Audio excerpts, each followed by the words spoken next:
Welcome back to the Larson Show. It's a Monday. I'm pleased to take your calls. And if you're a naysayer, you go right to the head of the line at 866-HEY-LARS. That's 866-439-5277. Emails go to talk@LarsLarson.com. Our Twitter poll today, should Oregon and Washington use part of their infrastructure money? The money from this bill that the House of Representatives finally passed in the dark of night late on Friday night when they, I guess, thought nobody was paying any attention. The so-called infrastructure bill is going to gift $1 billion to Oregon. It's all borrowed money, so your grandkids will be paying for it. It'll give even more money than that to the state of Washington.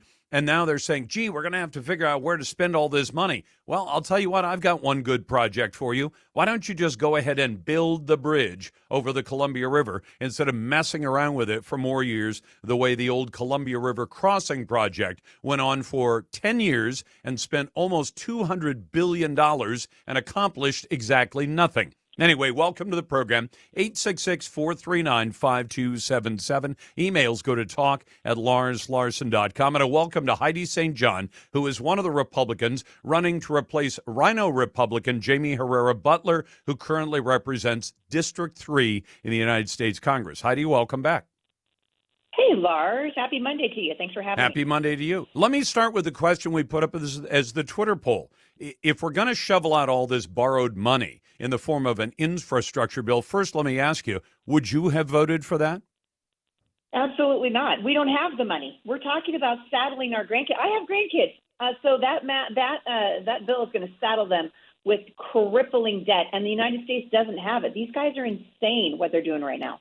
Now, tell me this. What would you say to those 13 Republicans who voted for it? I checked the list. Jamie Herrera Butler was not on the list. But what would you say to the Republicans who joined the Democrats to vote for this kind of crazy spending? Well, I tell them to get out of the Republican Party. We call them turncoats where I come from.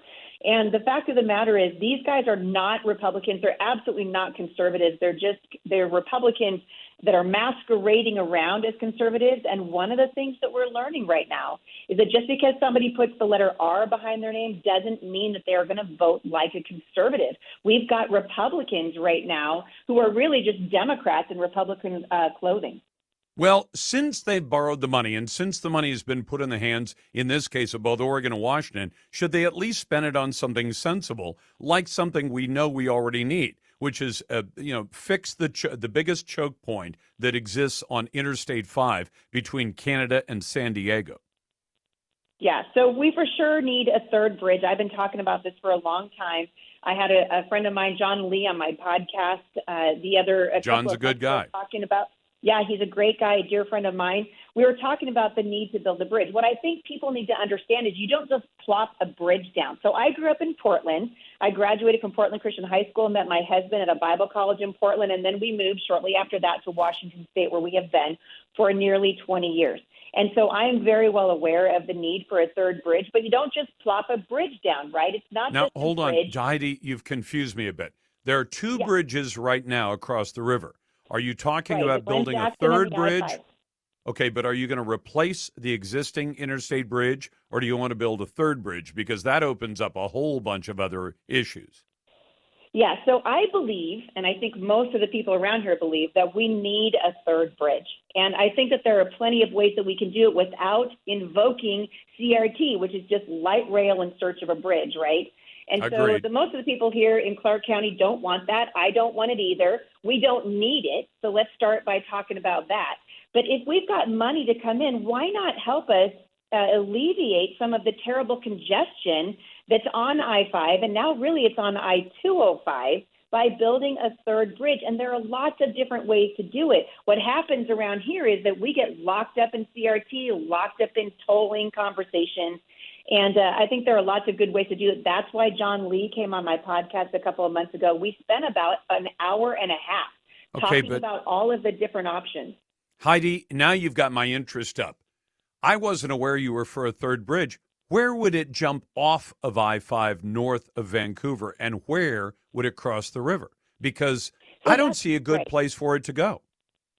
So that's a great conversation, and one of the places that I'm interested in is over near Camas. So kind of the Troutdale, sort of Camas ish area over there. And again, remember we're talking about, it's easy for us to say, let's just build a bridge, but it's not a bridge, right? It's a corridor. So the question is, where can we put a corridor? Who is going to be affected by that? And to me, one of the very best places to do it is over out of sort of Troutdale that would sort of meander over to, I should send you, you know what, Lars, I'm going to do that. I'm going to send you the podcast. That's fine. I'd like to see it. Because, Heidi, the problem is, if it's by Camas, how does somebody on the north side of the river get to it? That means they get on Highway 14, go to this bridge, cross over, and now you're on the already jam-packed Interstate 84, right? Well, the plans that I saw were actually pretty decent plans. And again, I mean, obviously this is going to take a whole lot of conversation and a lot of community support. We need to be talking about this. But I think we can talk about it without bringing light rail into the conversation. I agree. Clearly, light rail should die. But you would leave the I-5 bridge as it is?